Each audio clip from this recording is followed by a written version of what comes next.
واقعہ کربلا اس سے ریلیٹڈ نہیں ہے کہ جی ان کے اوپر پانی بند ہو گیا، ان کے اوپر ظلم ہوا، کتنے بندے شہید ہوئے، یہ سیکنڈری چیز ہے.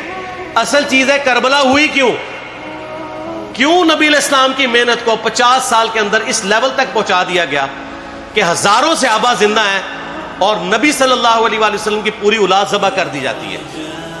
ہم تو یہ کہہ نہیں رہے کہ کیسے ذبح کیا انہوں نے، آری چلائی تھی یا تلوار چلائی تھی، یہ تو واقعہ کربلا تو سب کو پتہ ہے، ان کی شہادت بھی سب کو پتہ ہے. جامعہ ترمذی میں حدیث ہے حسن و حسین جنتی نوجوانوں کے سردار ہیں اور ان کی والدہ جو ہے وہ جنتی عورتوں کی سردار ہیں. اور المستدل حاکم میں حدیث ہے حسن و حسین جنتی نوجوانوں کے سردار ہیں اور ان کے والد ان سے بھی بہتر ہیں. تو یہ تو ڈیفینٹ حدیثیں ہیں، یہ تاریخ تو نہیں ہے، نبی علیہ السلام کے فرامین ہیں. تو ان کی موجودگی میں ان کے ساتھ یہ کچھ کیا جائے تو ہم نٹی گریٹیز میں نہیں پڑھتے، ہم اس تھیم کے اوپر کہ یہ کون سی چیز تھی جس نے خلافت راشدہ کو ملوکیت میں بدل دیا، ہم اس تھیم کے اوپر بات کرتے ہیں. ہم کہتے ہیں چھوڑ دیں، بندے ہندے چھوڑیں. الٹیمیٹلی کیا نکلا ہے، کس کی وجہ سے ہوا ہے، وہ تو حدیث کی کتابوں میں موجود ہے. ہم کب کہہ رہے ہیں خفیہ کیمرے لگا گئے جی کس نے گولی پہلا تیر کس نے چلایا، یہ وہ ہم تو بتا رہے کس کے دور حکومت میں ہوا اور ان کا اپنا کردار کیا تھا، اس کو کس طریقے سے لا کے تخت پہ بٹھایا گیا. وہ ساری کی ساری چیزیں تو سامنے ہیں، وہ تاریخ کی کتابیں نہیں ہیں، حدیث کی کتابیں ہیں. اگر آپ کہتے ہیں کہ بخاری مسلم سے ہم نے صرف رفع الیدین کی حدیثیں لینی ہیں یا ایمانیات کی حدیثیں لینی ہیں اور باقی جو بخاری اور مسلم میں آل امیہ کی بدماشیوں کو ننگا کیا گیا ہے وہ ہم نے نہیں لینی ہے، تو سر پھر آپ اپنے آپ کو کلیئر کٹ، پھر ہم آپ سے واقعہ کربلا نہیں ڈسکس کریں گے، حجیت حدیث پہ بات کریں گے. آپ کو اپنے آپ کو منکرین حدیث کہنا پڑے گا.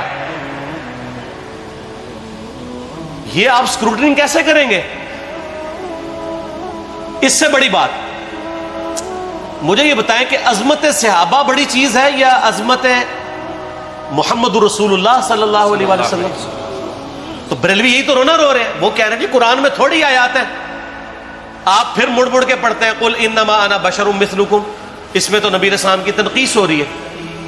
تو ہم ان کو کیا کہتے ہیں کہ تنقیص مقصد نہیں، نعوذ باللہ، نہ ہو رہی ہے. آپ افضل البشر ہیں لیکن آپ کی سپیشیز بشر ہے، یہ ہم اپنا عقیدہ سمجھتے ہیں، وہ اس کو تنقیص شمار کرتے ہیں. تو پھر اس وقت آپ بھی بریلویوں کی بات مان کے تو یہ آیات پڑھنا چھوڑ دیا کریں. آپ کہتے ہیں نہیں آیات ہے کیوں نہ بیان کریں، تو ہم بھی کہتے ہیں احادیث ہے کیوں نہ بیان کریں.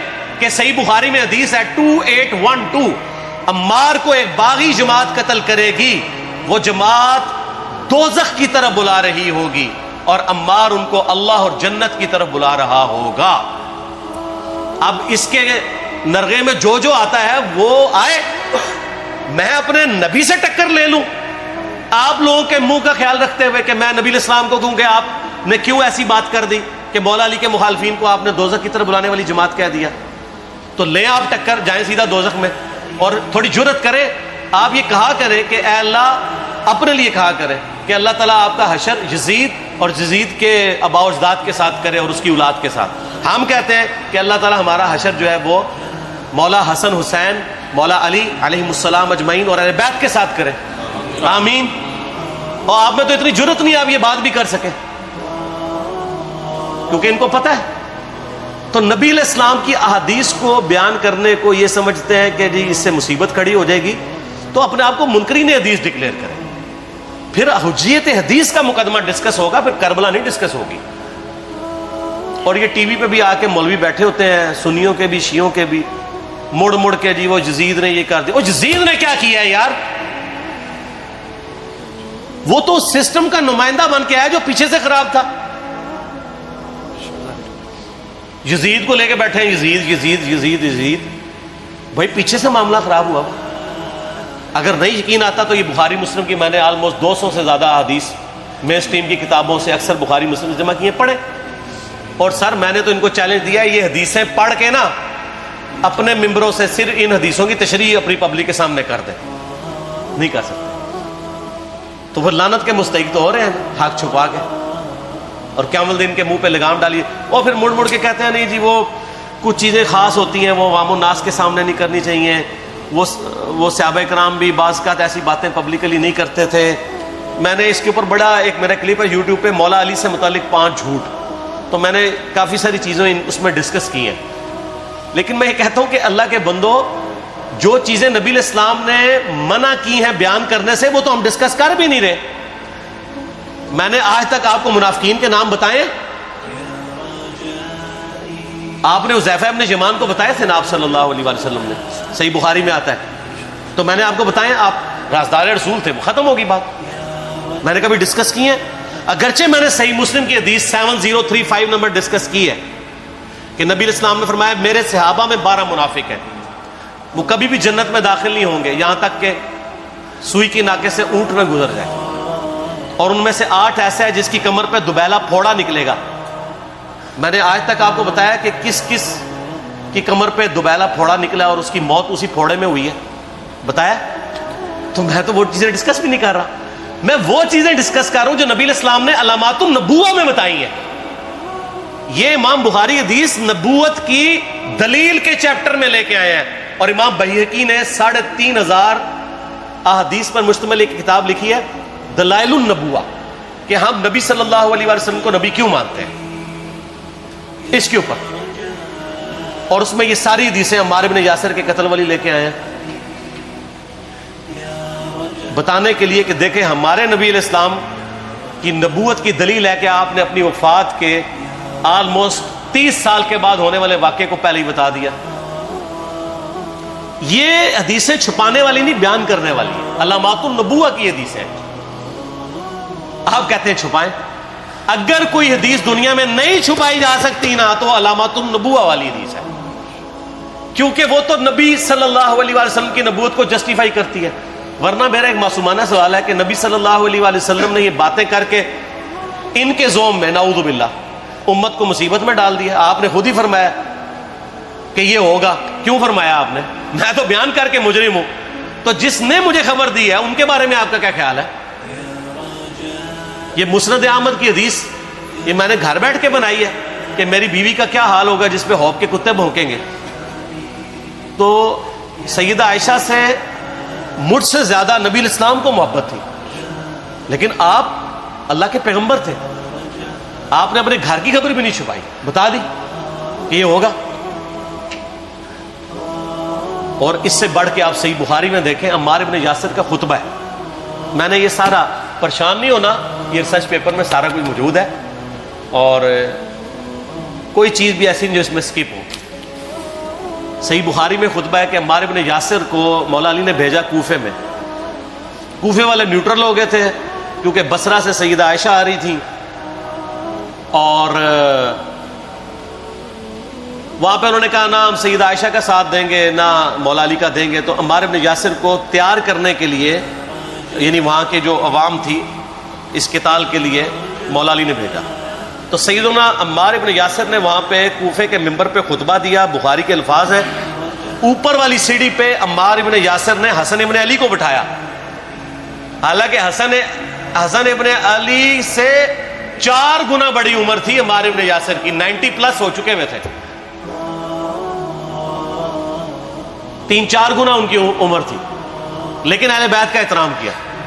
خود نچلی سیڑھی پہ بیٹھے. بخاری کے الفاظ ہیں کہ اے لوگو اللہ نے تمہیں آزمایا ہے، ایک طرف دنیا اور آخرت میں تمہارے نبی کی بیوی ہے سیدہ عائشہ، دنیا اور آخرت میں، یعنی عزت اپنی جگہ قائم. یہاں لوگ سمجھتے ہیں کسی کی غلطی آ گئی تو پتہ نہیں کیا ہو گیا. وہ یار اس کا مرتبہ اپنی جگہ ہے، غلطی اپنی جگہ ہے، پیغمبر نہیں ہے وہ. اور دوسری طرف علی ابن ابی طالب ہے. اللہ اب دیکھے گا تم عائشہ کی اطاعت کرتے ہو یا اللہ کی. علی کی نہیں، اللہ کی. کیوں؟ یا ایھا الذین آمنوا اطیعوا اللہ واطیعوا الرسول واولی الامر منکم. ان کا اولو الامر مولا علی ہیں، ان کی اطاعت واجب ہے. یہ اللہ نے آزمایا ہے کہ اللہ کی اطاعت کرتے ہو یا عائشہ کی. اور آپ حیران ہوں گے، یہ حدیث امام بخاری حضرت عائشہ کی فضیلت والے چیپٹر میں لے کے آئے ہیں. اگر امام بخاری مشورہ کر لیتے نا ناسبیوں سے تو انہوں نے کہا تھا سر آخری صحیح رکھو، پچھلا رہن دو، بلکہ پچھلے والا رکھو آخری والا رہن دو، کہ عائشہ دنیا اور آخرت میں. وہ حدیث گھڑنے کا میں آپ کو طریقہ بتاتا ہوں، کاٹ چھانٹ کرنے کا. وہ آدھی حدیثیں لکھتے ہیں نا، آدھی حدیث ایسے لکھتے ہیں امام بخاری کہ سیدہ عمار ابن یاسر نے خطبے کے دوران فرمایا کہ سیدہ عائشہ دنیا اور آخرت میں تمہارے نبی کی بیوی ہے، بس. لیکن امام بخاری نے پوری حدیث لی ہے، آگے وہ بھی ڈالا ہے کہ اللہ آزما رہا ہے کہ عائشہ کی اطاعت کرتے ہو یا اللہ کی، جیسے آپ کے علماء کر رہے ہیں. صحیح مسلم کی حدیث 6488 آدھی بیان کرتے ہیں سارے مولوی، بریلوی، دیوبندی، اہل حدیث سب. میرے صحابہ کو برا مت کہو، اگر تم میں سے کسی نے احد پہاڑ کے برابر بھی سونا خیرات کر دیا اور میرے صحابہ نے ایک مد یعنی 600 گرام خیرات کی، آدھا کلو، اس کے آدھے کو بھی نہیں پہنچ سکتا بس.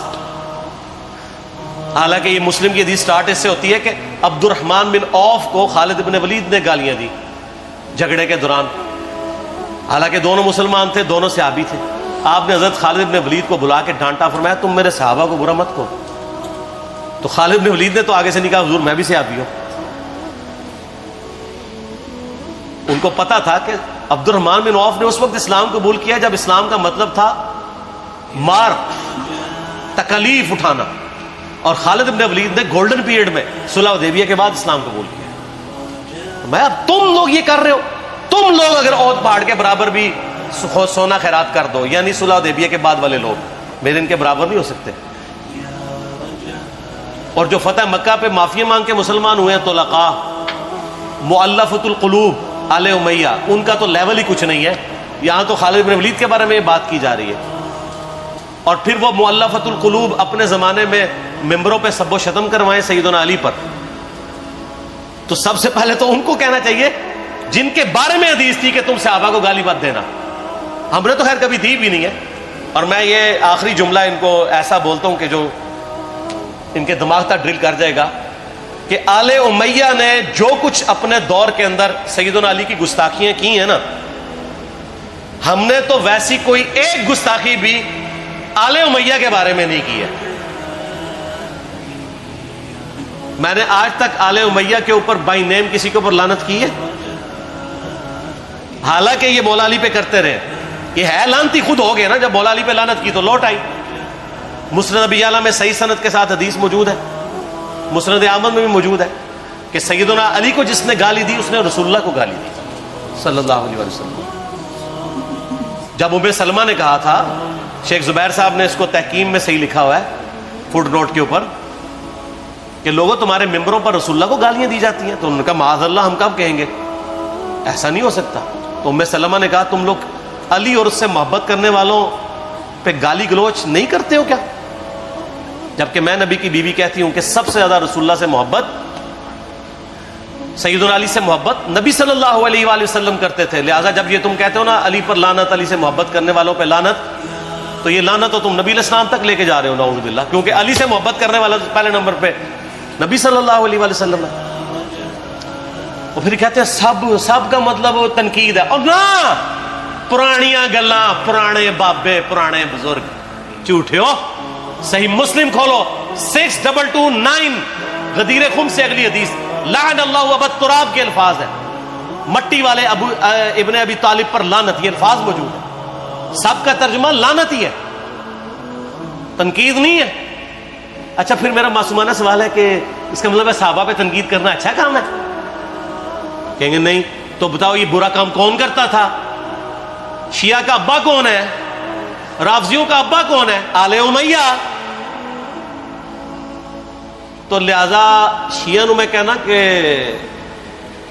تسی شیخین کے اوپر بکواس اور تبرہ کرنے کی بجائے نا اب لوگوں کو حقائق بتائیں کہ ٹوٹی کمند کہاں. یہ سب مجرمین آل امیہ، اور یہ آل امیہ اور بنو ہاشم کی لڑائیاں نبی علیہ السلام کی بعثت سے پہلے چل رہی تھی، صدیوں سے چل رہی تھی. وہ تو پھر اللہ نے بنو ہاشم کو نبوت کے لیے چنا تو ان کو یہ پھر جیلسی ہضم نہیں ہوئی، وہ چیز آگے چلتی تھی. خیر چھوڑ دیں، ایک تلخ ٹاپک ہے. صلاۃ بر محمد و آل محمد، اللہم صلی علی محمد و علی آل محمد.